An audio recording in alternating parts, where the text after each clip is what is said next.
Hi there, Brian of London back in my bomb shelter in the sky. Wow, last week's video caused a bit of a stir. Take a listen to this. We all know there's anti-feeling, envy, jealousy, there's hate. But when the Jews are always blamed,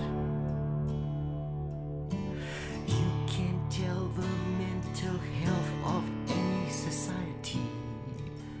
It's a litmus test, if you will.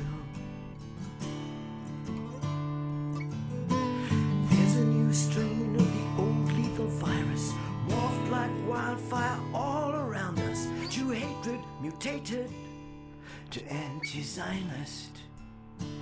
The prescribed drug for this deadly affliction wiped the Jewish national home right out of existence. A giant Auschwitz, a solution more final than before.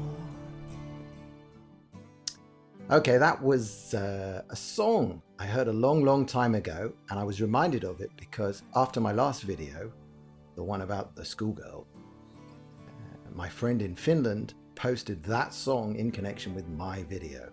It's a song about Israel, about a brave little country. And I want to just very quickly explain a bit more. Why did I have to make that video? Okay, it wasn't about the schoolgirl. She's entirely separate to this. It was because of the demonization of Israel and Jews. These two are inextricably linked. In fact, I'll play another clip. This is the former chief rabbi. And of course, it's always in a new form because anti-Semitism is so socially unacceptable that it can only survive the way a virus survives, which is by mutating. In the Middle Ages, Jews were hated for their religion. In the 19th and 20th centuries, you weren't allowed to hate anyone for their religion because this is post-Enlightenment Europe. So they were hated for their race. Today you can't hate anyone for their race, so you hate them for their nation state. And that is why anti-Zionism is the new anti-Semitism. Now, you can dismiss him if you hate all Jews and hate everything they say, but Jews shouldn't. And this message is actually more towards British Jewry and the Jewry in the diaspora who haven't quite figured out what part Israel plays in their lives.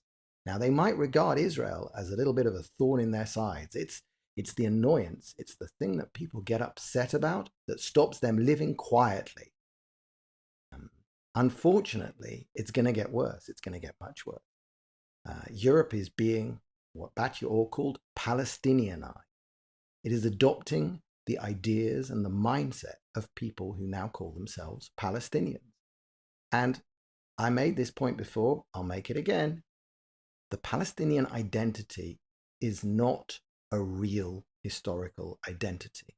They are real people, for sure. There are Arabs who have lived in Israel for a very long time. But as an identity, the Palestinian identity is a false one. It is a manufactured identity. It was manufactured specifically to take over and destroy Israel and to kick out the Jews. That's why so many elements of their identity are copied. It is, in fact, one of the largest pieces of identity theft that's ever happened. And Europe has bought into this. Europe has decided, in something that my friend Richard Landis, Professor Landis, who coined the term Pallywood, he's come up with this new term. It's a little bit academic. He's calling it proleptic dhimmitude. Now, dhimmitude is the condition of non-Jews, it's the condition of non-Muslims, Jews and Christians, people of the book, living under Muslim rule. It's a psychologically very oppressed and depressed state. It's sub-citizen. It is not citizenry. It is below. And dhimmitude is a state of mind. And Europe is adopting dhimmitude in advance of needing to. It is just caring about what might make the Muslims upset, what might upset. And it turns out they've said that Israel's existence, a Jewish national home where Jews control their own destiny, that upsets them. And Europe's bought into that. So I'm sorry, really. I'm very sorry to you Jews who are living outside of Israel and in Europe, but the zeitgeist, the numbers are unfortunately with the enemy, as they always have been. Now, what you have going for you is a strong Israel, somewhere to run to. But right now, unless something changes massively in Europe, and if you lead some sort of effort to rediscover your own identity, understand what it means to be indigenous to the land of Israel, counter the lies that say Palestinians are indigenous and they deserve a state, because it's a lie. It's a lie we should never, ever have acquiesced to. The whole process of saying Palestinians deserve a state kicked off an absolute, complete, unmitigated disaster. What did they do to deserve a state? How many children did they blow up with bombs to deserve a state? And do you accept and do you grant them the right to deserving a state, despite the fact that they deliberately killed our children with bombs? Or because they deliberately killed our children with bombs? Which one of those gives them the right to a state? I don't know. Anyway, once again, it's the end of the week. It's Thursday. Well, Friday today. Friday, Shabbat Shalom. So it's time for another indigenous Jewish Gold Star beer, unfiltered. And to say Shabbat Shalom, thank you for tuning in, and see you all again next time. We all know there's anti-feeling, envy, jealousy, there's hate. But when the Jews are always blamed, you can't tell the mental health of any society. It's a litmus test, if you will.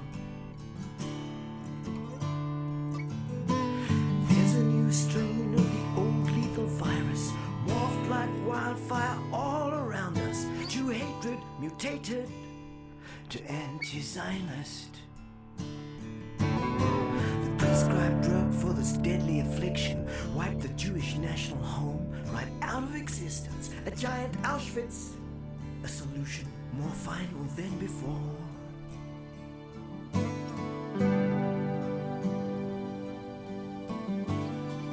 More final than before.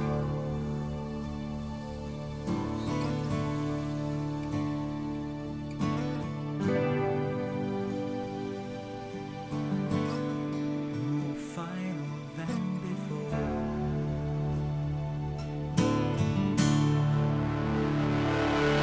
Made to look like a pariah state.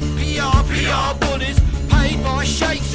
How else could David, little David with a stick, become Goliath? Well, let me explain. Back in Cairo in '69 there was a plot they got to redefine and hijack the facts for media hacks until the plot succeeded. 69 is way back when, but now Basar and APTN are Arab speaking, faking the news. In Camden Town, condemning the Jews, that's London.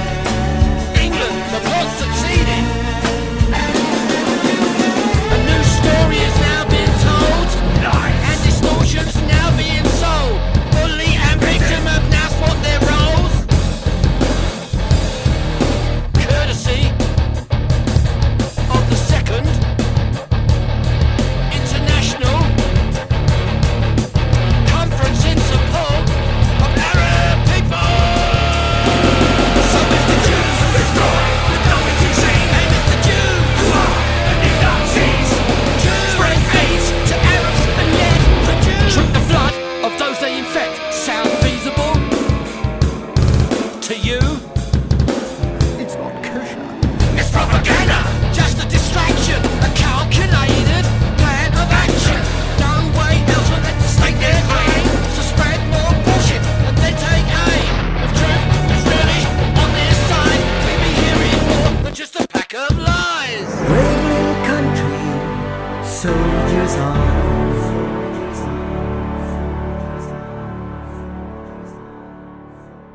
Whoever heard of refugees? For over 60 bloody years, their leaders hung them out to dry. don't care if they live or die. Oil flows from the Arab nations, wealth beyond your wildest dreams. Always money there for martyrs, propaganda's death machine. If you had so much to give, would you not help your brothers live? Resettle them in your vast lands, or do you not believe in helping hands? Are their leaders evil and bad, just victims of their own jihad? Jihad, jihad.